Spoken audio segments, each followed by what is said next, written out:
अब जब राज की बात शुरू हो रही है और गिरजा जी का जिक्र ही हो गया, तो क्या क्या राज आपके हिसाब से हैं मैडम के? ये राज तो ऐसा कुछ नहीं थे उनके जी। उनकी तो किताब जो जिंदगी थी एक खुली किताब की तरह ही थी, क्योंकि वो पब्लिक की थी फिगर, तो कोई छुपा हुआ नहीं था, लेकिन जो कुछ था उनका स्वाभाविक था। जी। मैं सिटी में जब रहता था जगदीश चौक की तरफ, तब गिरजा जी भी वहीं रहती थी कमलपदा स्कूल के पास। जी। तो हमारा पड़ोस का संबंध था, तो वो मेरे से करीब 5-6 साल बड़ी थी, तो मैं उनको देखता था, वो भी हमको छोटे भाई की तरह ट्रीट करती थी। धीरे धीरे वो कॉलेज में यूनिवर्सिटी में फिलोसॉफी की प्रोफेसर बन गई। मैं भी इत्तेफाक से यूनिवर्सिटी में म्यूज़िक डिपार्टमेंट मेरा जॉब हो गया, तो हम मिलते रहते थे अक्सर और बातचीत होती रहती थी।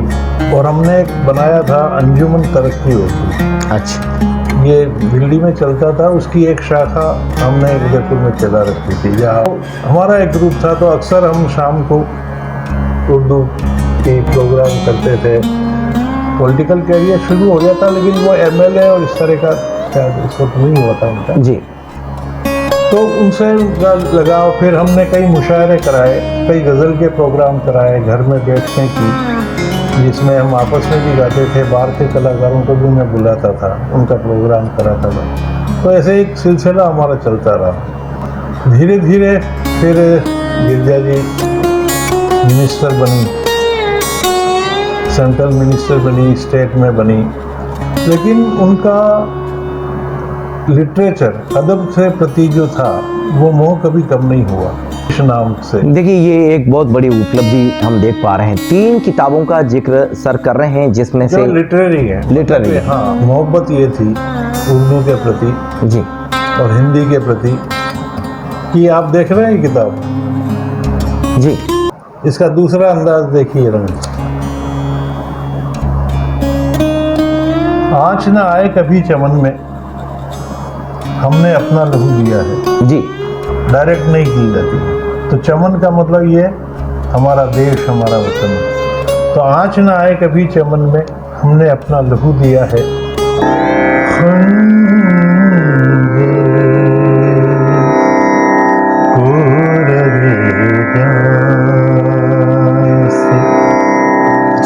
गुजरने नहीं देगा।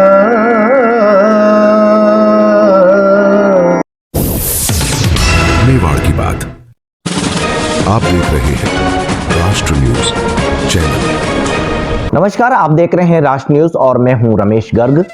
राष्ट्र न्यूज के इस स्पेशल सेगमेंट मेवाड़ की बात में आज जो शख्सियत आपके साथ जुड़ने जा रही है, वो किसी परिचय की मोहताज नहीं है। नाम की बात करें तो डॉक्टर प्रेम भंडारी, जिन्हें बिल्कुल नमस्कार सर। म्यूजिक के उस दौर में आपने मेवाड़ के लिए म्यूजिक क्षेत्र में काम शुरू किया, जो आज भी यहाँ मिसाल के तौर पर देखा जाता है। लेकिन एक बड़ा इंटरव्यू आज हम सर के साथ में डॉक्टर गिरजा व्यास को लेकर कर रहे हैं, जो कि पूर्व केंद्रीय मंत्री रही हैं। किस तरह से उन्होंने म्यूजिक हो या फिर साहित्य कला क्षेत्र में लगातार अपना डेडिकेशन के साथ वक्त दिया है। मैं उदयपुर में ही 23 सितंबर 1949 को मेरी पैदाइश रही। जी। यहीं मेरी एजुकेशन हुई। जी। यहीं मैंने एमए किया। पीएचडी मैंने जयपुर यूनिवर्सिटी से किया, क्योंकि उस वक्त उदयपुर यूनिवर्सिटी में म्यूज़िक में पीएचडी नहीं होती थी। जी। तो मैंने जयपुर से पीएचडी की। जी। उसके बाद मेरी पीएचडी का जो मेरा वर्क था, वो हिंदुस्तान पाकिस्तान में पहला वर्क है। जी। गज़ल गायकी पर। जी। क्योंकि गज़ल गायकी पे इससे पहले कोई वर्क हुआ नहीं। जी। ये मैं ऐसा इसलिए कहता हूँ कि जब मेरी ये बुक पब्लिश हुई, हिंदुस्तानी संगीत में गज़ल गायकी, तो हिंदुस्तान के और पाकिस्तान के जितने भी अदीब थे, म्यूजिकार थे, म्यूजिशियंस थे, उन्होंने ये मेरी किताब को लिखा। इसमें पद्म विभूषण पंडित राम नारायण जी थे, जगजीत सिंह जी थे, नौशाद साहब थे, गुलजार साहब थे, डॉक्टर राही मासूम रज़ा, पाकिस्तान के डॉक्टर जमील जालिबी, माजिदुल बाकरी, सज्जाद मिर्ज़ा। ये किस दौर की आप बात कर रहे हैं? ये 19 92 की बात, ओके। जब मेरी ये किताब पब्लिश हुई तो इन सब लोगों ने इस किताब को पढ़ा और अपने कमेंट उस किताब पे दिए कि गज़ल गायकी पे ये हिंदुस्तान पाकिस्तान में पहला वर्क है जी। जो हवाले के तौर पे इस्तेमाल किया जाता रहेगा। जी। तो ये मैंने वहाँ से जयपुर से किया था PhD। उसके बाद मैं सुखाड़ा यूनिवर्सिटी में म्यूज़िक डिपार्टमेंट में हेड रहा और वहीं से मैं रिटायरमेंट मेरा हुआ। इस दौरान कई वर्क किए मैंने, करीब 6-7 यूनिवर्सिटीज़ के तो कुलगीत मैंने बनाए हैं, उनका म्यूज़िक दिया है, कुछ एक यूनिवर्सिटीज़ के लिखे भी हैं, 1-2 फिल्मों में भी म्यूज़िक दिया जिसमें मेरे म्यूज़िक में जगजीत साहब, रूप कुमार राठौर, साधना सरगम, भूपेंद्र जी ने इन्होंने गाया है। और अभी लेटेस्ट जो मैंने काम की लिस्ट लंबी है लेकिन हम कुछ और बात करेंगे, मेन मकसद हमारा कुछ और जी करने का है। जी। और अभी जो लेटेस्ट मैंने किया था 2 साल पहले, वो साहिर लुधियानवी साहब की एक नज़्म है जी जो उन्होंने सेकेंड वर्ल्ड वॉर के बाद लिखी थी, परछाइयाँ के नाम से। परछाइयाँ। और वो परछाइयाँ नज़्म उनकी इतनी मशहूर हुई कि उन्होंने अपने घर का नाम परछाइयाँ ही रखा। क्या बात। उन्होंने सेकेंड वर्ल्ड वॉर से जो उन्होंने देखा उससे प्रभावित होके उनके दिल पे जो असर हुआ, उन्होंने एक नज़्म लिखी एक कहानी को लेके जी कि एक नया जोड़ा गार्डन में कहीं है, साहिल साहब उसको देखते हैं, बुज़ुर्ग हो गए, उनको देख के उसको अपनी याद आती है कि मैं भी किसी अपने ज़माने में अपनी महबूबा के साथ यहाँ इस गार्डन में आता था, बहुत अच्छा वक्त गुजरा था, लेकिन अचानक जंग छिड़ गई। जंग छिड़ने से कैसे वो तबाह हुई, कैसे मैं तबाह हुआ, कैसे बस्ती तबाह हुई, कैसे दुनिया तबाह हुई, कैसे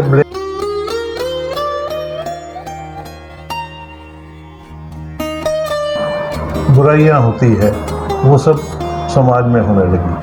फिर वो वापस वो सारा वर्णन करके और फिर के वापस जब लौट के आते हैं और वो आते हैं उसमें शेडो से और देखते हैं कि और फिर दुआ करते हैं कि आज जब मैं इनको देख रहा हूँ तो मेरे साथ तो ये हुआ, लेकिन अब मैं दुआ करता हूँ क्योंकि जंग अभी हुई तो नहीं है लेकिन जंग होने के आसार हैं, इसलिए मैं चाहता हूँ कि जंग नहीं हो, क्योंकि जंग के अंदर जो हारता है वो तो बहुत कुछ खोता है और जो जीतता है वो भी कुछ कम नहीं खोता। और इस जंग की तो कुछ नहीं कहा जा सकता, लेकिन अब अगर जंग हुई और उसके बाद जो जंग होगी तो ये क्या कि परछाइयाँ यही ख़त्म हो जाएगी, ये स्पेस ख़त्म हो जाएगा, ये लोगों के बदन तो क्या परछाइयाँ ही जल जाएगी। और खाली अगली जंग जब फिर कभी होगी तो हो सकता है कि सभ्यता सारी ख़त्म हो जाएगी, तो वो पत्थर से और लाठी से इन्हीं से लड़ी जाएगी। तो ये एक उसका था। अब जब राज की बात शुरू हो रही है और गिरजा जी का जिक्र हो गया, तो क्या क्या राज आपके हिसाब से हैं मैडम के? ये राज तो ऐसा कुछ नहीं थे उनके जी। उनकी तो किताब जो ज़िंदगी थी एक खुली किताब की तरह ही थी, क्योंकि वो पब्लिक थी फिगर, तो कोई छुपा हुआ नहीं था, लेकिन जो कुछ था उनका स्वाभाविक था। जी। मैं सिटी में जब रहता था जगदीश चौक की तरफ, तब गिरजा जी भी वहीं रहती थी कमरपदा स्कूल के पास। जी। तो हमारा पड़ोस का संबंध था, तो मेरे से करीब 5-6 साल बड़ी थी, तो मैं उनको देखता था, वो भी हमको छोटे भाई की तरह ट्रीट करती थी। धीरे धीरे वो कॉलेज में यूनिवर्सिटी में फ़िलोसॉफ़ी की प्रोफेसर बन गई, मैं भी इत्तेफाक से यूनिवर्सिटी में म्यूज़िक डिपार्टमेंट में मेरा जॉब हो गया। तो हम मिलते रहते थे अक्सर और बातचीत होती रहती थी। उनको क्योंकि वो फिलोसोफर थी, तो पोइट्री में और ख़ास तौर से उर्दू पोइट्री से उनका बड़ा लगाव था, क्योंकि उर्दू पोइट्री की एक ख़ासियत ये है कि 2 मिसरों में जो बात कही जाती है उस पर आप पूरे एक किताब लिख सकते हैं। एक थॉट जो होता है वो सिर्फ 2 मिसरों में होता है, लेकिन उस थॉट को आप पूरा डिस्क्राइब कर सकते हैं जितना चाहें। तो कम लफ्ज़ों में ज़्यादा बात कहना ये उर्दू पोइट्री में और ख़ास तौर से गज़ल में था, तो वो गज़ल को बहुत पसंद करती थी, तो हमारी अक्सर बातचीत होती थी। उस ज़माने में डॉक्टर एस.एस.एच. रिजवी होते थे उर्दू डिपार्टमेंट में, सुखड़ा यूनिवर्सिटी जी प्रोफेसर थे वो। उन्होंने और हमने मिल के, एक मेसी साहब थे इंग्लिश के प्रोफेसर, फिर हिंदुस्तान जिंक में D.L. खान थे, जी एक बिजनेसमैन थे R.L. चोफला, और एक रियाज तहसीन थे। तो वो तो हमारे साथ थी। उसके बाद देवेंद्र सिंह हिरन, जी, उनका जो सन है, उन्होंने PhD भी उस पर की थी, उन्होंने गजलों पर। गजल गायकी की, जगजीत सिंह की गजल गायकी जी। की। तो वो भी गाने जब लगे और गजल गाने लगे, सीखने लगे, तो गिरजा जी का उन पे भी बहुत उन्हीं के घर पर एक कार्यक्रम हुआ सर 2018 हाँ में। हाँ, जी ये विद्याभवन में भी रहे। तो हमारा लोगों का एक ग्रुप था और हमने एक बनाया था अंजुमन तरक्की उर्दू। अच्छा, ये दिल्ली में चलता था, उसकी एक शाखा हमने उदयपुर में चला रखी थी, जहाँ R.L. चाफला के भारतीय लोकल मंडल के पास ही उनका घर था। धीरे धीरे गिरिजा जी भी उधर सिटी से शिफ्ट होके मधुबन में रहने लग गई थी। जी तो हमारा एक ग्रुप था, तो अक्सर हम शाम को उर्दू की प्रोग्राम करते थे, मुशायरा टाइप बातचीत करते थे। उस समय मैडम एज ए पॉलिटिकल उस प्रोफेशन से नहीं जुड़ी थी। नहीं, पॉलिटिकल भी उनका कैरियर शुरू हो गया था। ओके, ये मैं बात कर रहा हूँ आपको 70s के आसपास की। जी पॉलिटिकल कैरियर शुरू हो गया था, लेकिन वो MLA और इस तरह का शायद इस वक्त नहीं हुआ था उनका। जी तो उनसे उनका लगाव, फिर हमने कई मुशायरे कराए, कई गज़ल के प्रोग्राम कराए, घर में बैठकें की, जिसमें हम आपस में भी गाते थे। बाहर के कलाकारों को भी मैं बुलाता था, उनका प्रोग्राम कराता था।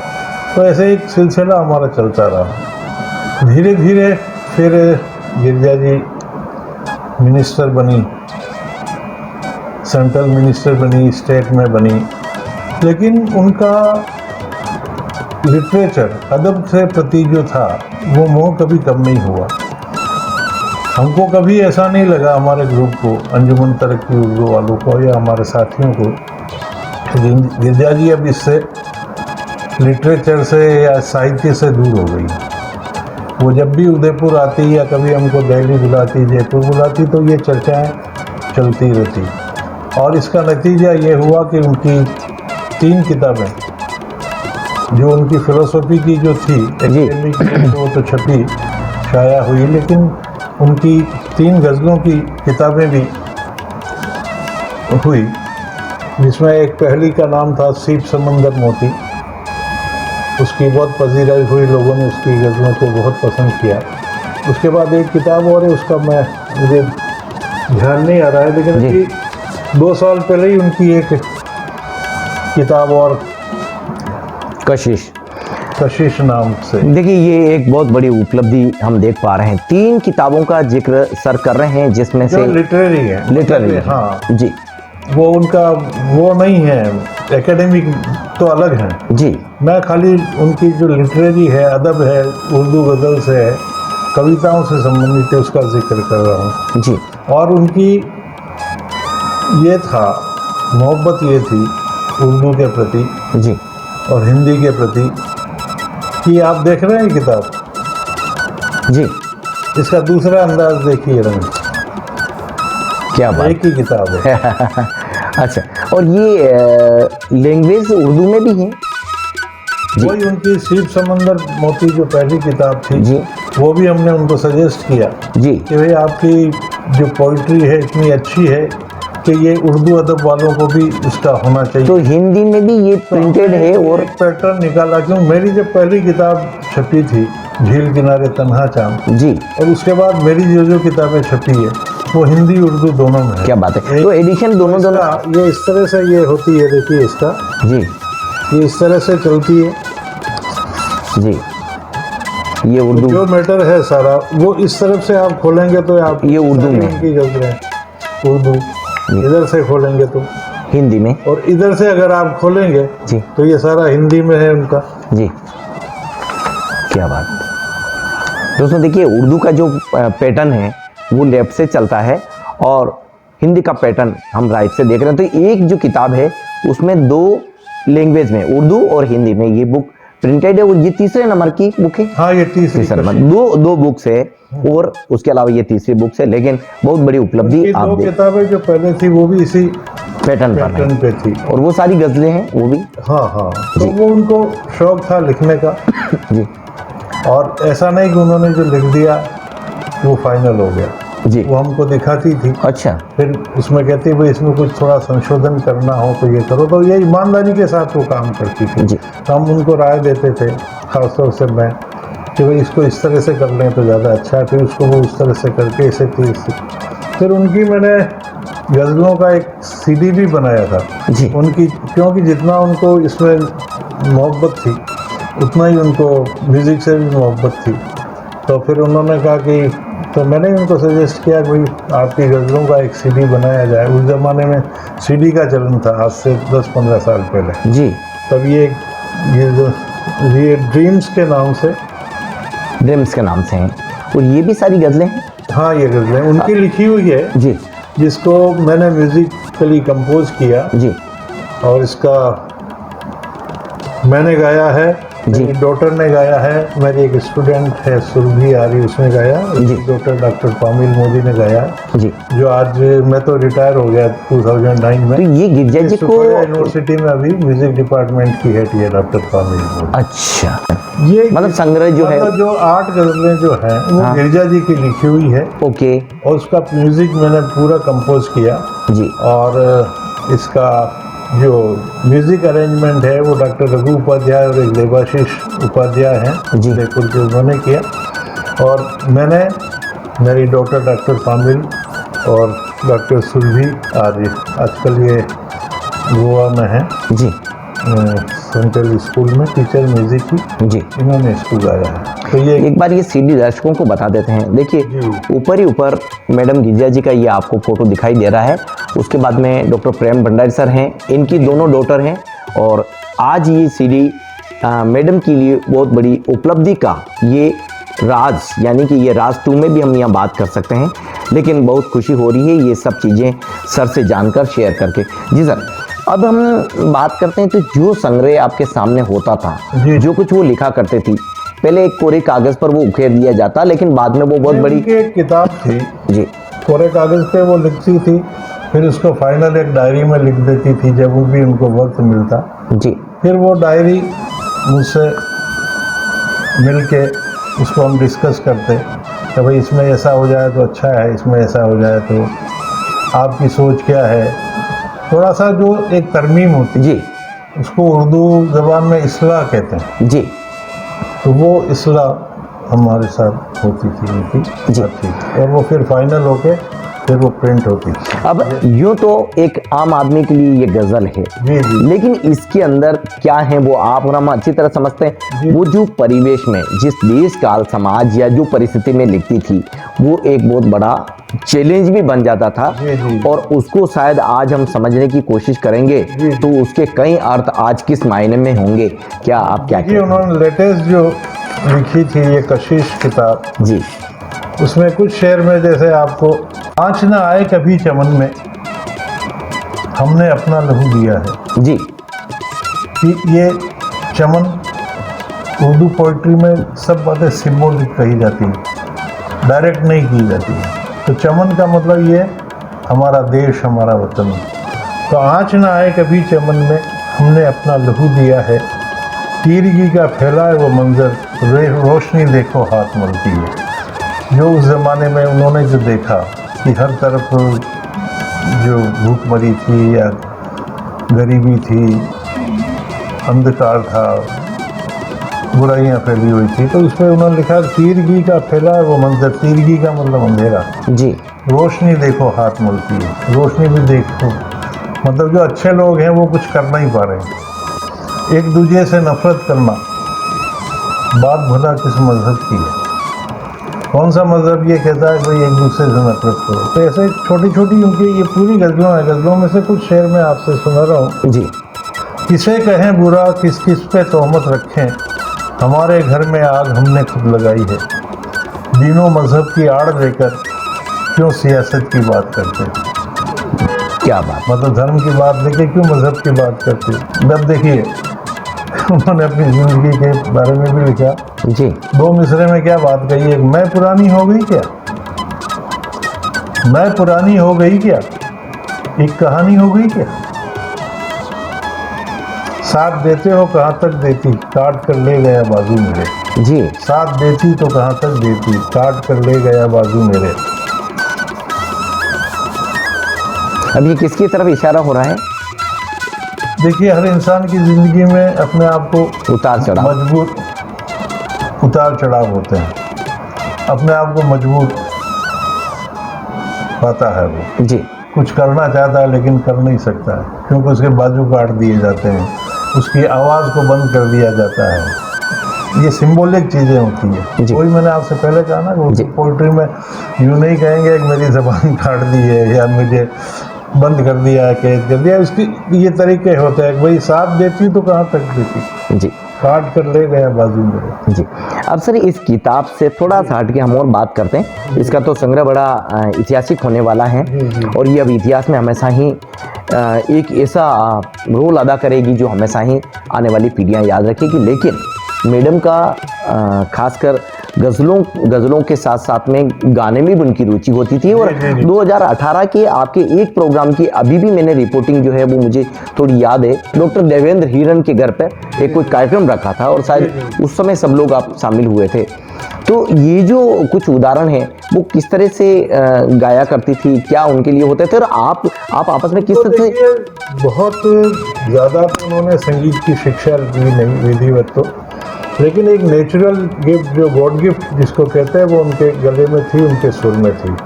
तो इसीलिए वो कई मुशायरों में जब वो शायरा हो गई और जब उनकी किताबें शाया हो गई तो लोगों ने और उर्दू अदब वालों ने और कवि सम्मेलनों में उनको एक कवि पोइट भी उनकी पहचान बन गई। जी तो उनको मुशायरे में कवि सम्मेलन में बुलाते थे। जी तो शायर या कवि 2 तरह से अपनी कविताएं सुनाते हैं। एक तो तहतो तो लफ्ज़ कि मतलब खाली जैसे मैं अभी आपको बोल के सुना, जी। और एक तरन्नुम के साथ। तो वो तरन्नुम के साथ ही अपनी गज़ल जो है या अपनी कविताएं तरन्नुम के साथ ही सुनाती थी। जी और हमारी जब प्राइवेट कभी महफिल होती थी कुछ 10 लोगों की, 12 लोगों की, तब भी वो उनको कहा जाता था कि आप कुछ गा के सुनाओ, और वो बेधड़क गा के सुनाती थी। उनमें कहीं वो उनको शर्म नहीं आती या अपने आप को यूँ नहीं कि मैं नहीं गा सकती, और वो गाती अच्छा थी, सुर में गाती। अच्छा, यहाँ मैं एक और बात कर लूँ, जब भी वो स्टेज पर आती ये वो नंबर कौन सा हुआ करता था? क्या गिरजा मैडम को सबसे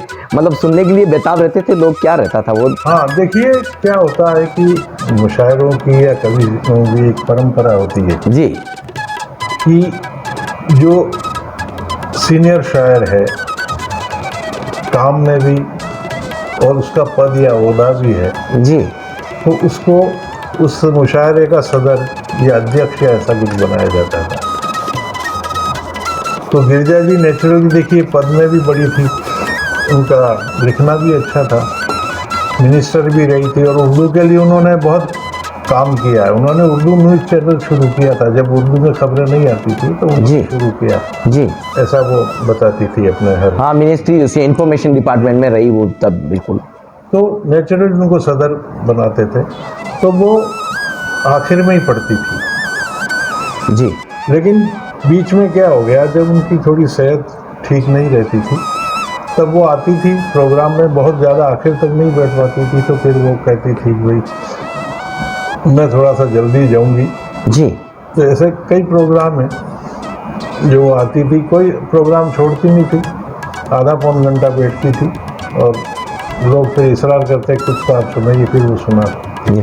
अब देखिए थोड़ा सा हम आर्ट्स कॉलेज की तरफ चल देते जी। हैं। वही गलियारा, वही सारे आमने सामने रूम एक दूसरे के, आ जाइए चाय बन गई है, फिर चाय का दौर शुरू हो जाता। लेकिन इस बीच में हंसी ठिठोली ये सब ठहाके लगाए जाते थे, और कोई क्या कह रहा है, कोई क्या कह रहा है। इस समय मतलब जो सब चीज़ें होती ये भी थोड़ा सा आप दर्शकों से आज आप रूबरू कर। देखिए वो क्या होता है कि हमारे रिजवी साहब जो थे, हमारी जो टीम थी इसमें मैसी साहब थे, रिजवी साहब थे, ज्ञानमल जी मेहता थे, मधुसूदन जी त्रिवेदी, मधुसूदन जी शर्मा जी जो कोटा यूनिवर्सिटी के वाइस चांसलर भी रहे हैं वो थे, ये हमारे ये इंद्रवर्धन त्रिवेदी, हाँ, आई वी त्रिवेदी हाँ, साहब जो। जी ये जो सब लिटरेचर को पसंद करते आज भी पसंद करते हैं जो है। जी तो उन सब का क्या है कि सोडानी जी भी थे जो भी वाइस काउंटर है। हम लोगों का एक ग्रुप था जो बड़े लाइट मिजाज के लोग थे, अपने सब्जेक्ट के तो माहिर थे ही, जी लेकिन उसके अलावा को करिकुलर एक्टिविटीज़ में उस ज़माने में प्रकाश आतुर साहब थे। तो ये एक ग्रुप था। तो जब भी कोई चर्चा चलती बड़ी लाइट मूड में, जैसे मैंने भी कोई बात चली, शेर सुना दिए, कोई कविता सुना दी, कोई चुटकुला सुना दिया, मतलब जब आपस में दोस्त मिलते थे ना, तब वो ज्ञान का वजन हमारे सर पे नहीं रहता था। क्या बात ज्ञान को एक तरफ रख के एक आम इंसान जिस तरह से बात करता है और ज़िंदगी जीता है, वो उसी को लेके रहते थे। लेकिन जब अपना काम पे लगते, जब लेक्चर देते या पढ़ाई करते या पढ़ाते थे, तब हमारा वो जो था वो उसमें सिंसियरिटी थी। लेकिन जब हम आज़ाद होते अपने काम से, तो अपनी ज़िंदगी अपने ढंग से जीते। क्या बात है। अब थोड़ा सा हम उनकी कुछ उपलब्धियों वाले वीडियो की बात करते हैं। अभी कुछ आपसे सुन रहे थे, कुछ वीडियो भी आपने भी कोई वीडियो उन पर तैयार किया, क्या कुछ उसमें क्या? मैंने वीडियो तो उनका तैयार नहीं किया, लेकिन अभी मैं आपको देखिए, आज से करीब कोविड से पहले जी मैंने एक वर्कशॉप किया था गज़ल गायकी पे, जी तो जिसमें उदयपुर के कई लोग आए थे जो सीखने संगीत में। उसमें आप समझिए कि 12 साल के बच्चे से लेके जी लेडीज जेंट्स सब मिलके जी 60, 70, 75 साल के लोग भी थे उसमें। तो अक्सर वो जब मेरा वो 15 दिन का मैंने कैंप लगाया, अक्सर गिरिजा जी जब भी फ्री होती, वो जी। टाइम उनको पता था जी कि इस वक्त ये हमारा कैंप चलता है वो कुंभा भवन में, तो वो आके बैठ जाती थी, पीछे सुनती थी आराम से, आधा घंटा पौन घंटा, क्यों 1.5 घंटे का वो चलता था। इस तरह से जब भी अभी मैंने परछाइयाँ का शो किया था पिछले साल ही, जी 13 मार्च या ऐसा कुछ, 17 मार्च 17 मार्च को, तब वो आई थी, पूरे प्रोग्राम में बैठी थी। ये कुंभा भवन में ही हुआ? नहीं, वो भारतीय लोक कला मंडल अच्छा, में हुआ था। जी। उसमें तो करीब 1700-1800 लोग आए थे उसको देखने। जी जी तो हर प्रोग्राम में आती थी। जी मैंने एक दोहे का सीडी बनाया था उस वक्त, जीने के आदाब। जी उस प्रोग्राम के उसके विमोचन पे भी वो, मतलब करीब करीब मेरे हर प्रोग्राम में आती थी। जी और अभी मेरा 75वां साल का जो जश्न मनाया मेरे जी। बेटे घर वालों ने, जी जी तो उसमें भी वो आई थी बराबर और बैठी पूरा 1-1.5 घंटा। तो शिरकत करती थी वो हर प्रोग्राम में, और ख़ास तौर से मेरे प्रोग्राम में तो आती थी। उसका मतलब सुनाता हूँ। जी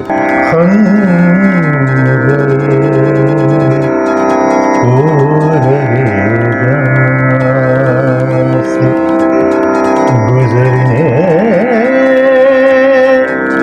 नहीं देगा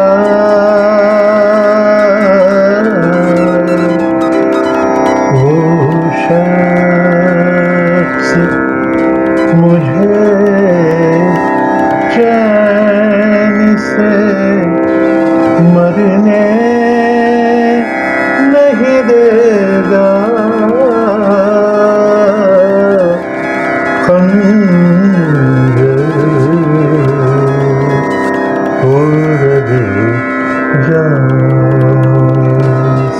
ये गजल है। और ऐसी मैंने उनकी 8 गज़लें क्या बात है।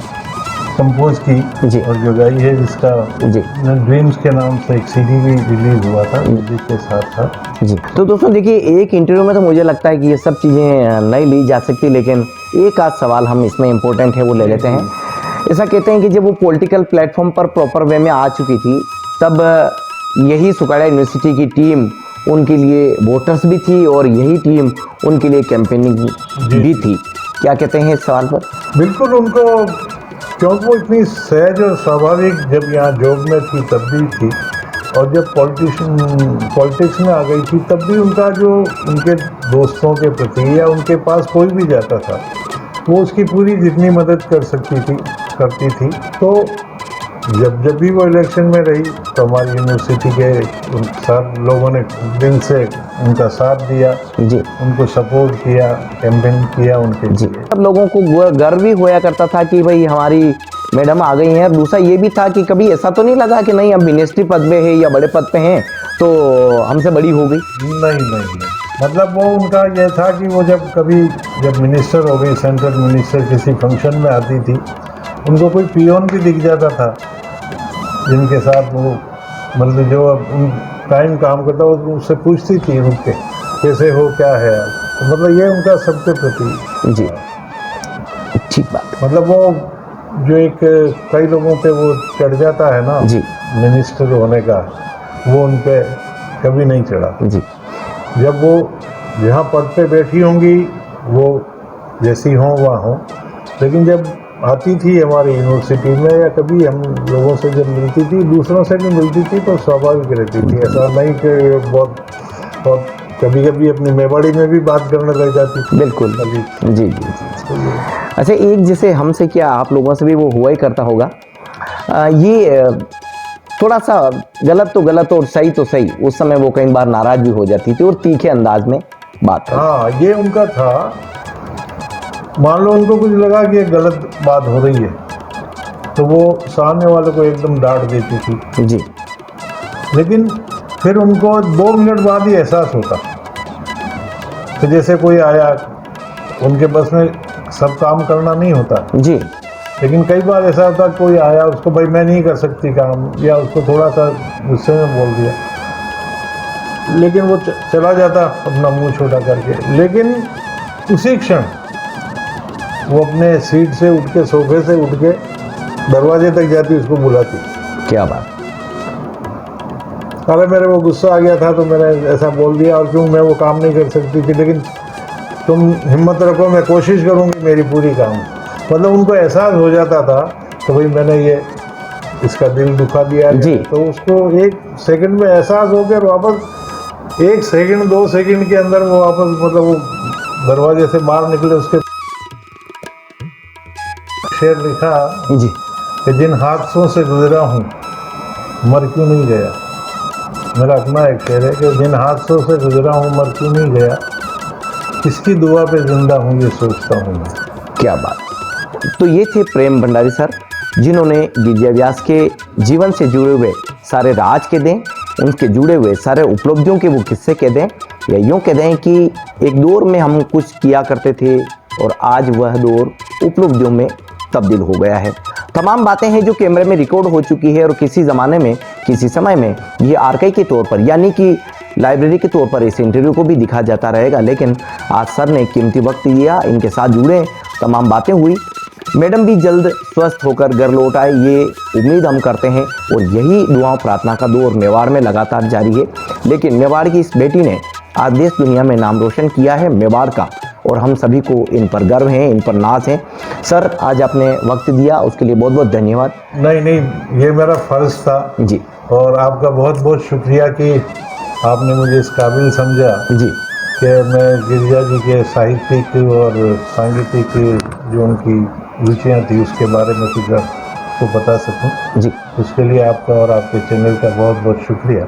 मैडम की इन बातों को लेकर, इस इंटरव्यू के माध्यम से जो कुछ आपने सुना, उसको लेकर आप क्या सोचते हैं, चैनल के कमेंट बॉक्स में मैडम के इस पूरे इंटरव्यू को लेकर आप रिएक्शन ज़रूर दीजिए, और एक कमेंट यही मैडम के लिए दुआओं के तौर पर काफ़ी होगा। जैसा कि राव कल्याण सिंह जी द्वारा जब हमने पहला इंटरव्यू किया तो वो तमाम बातें राज के तौर पर आपको दिखाई थी, और ये सेकंड इंटरव्यू में भी हम ये मैडम के सारे किस्से राज के तौर पर ही प्रेम भंडारी सर के द्वारा यहाँ दिखा रहे हैं। धन्यवाद। मेवाड़ की बात।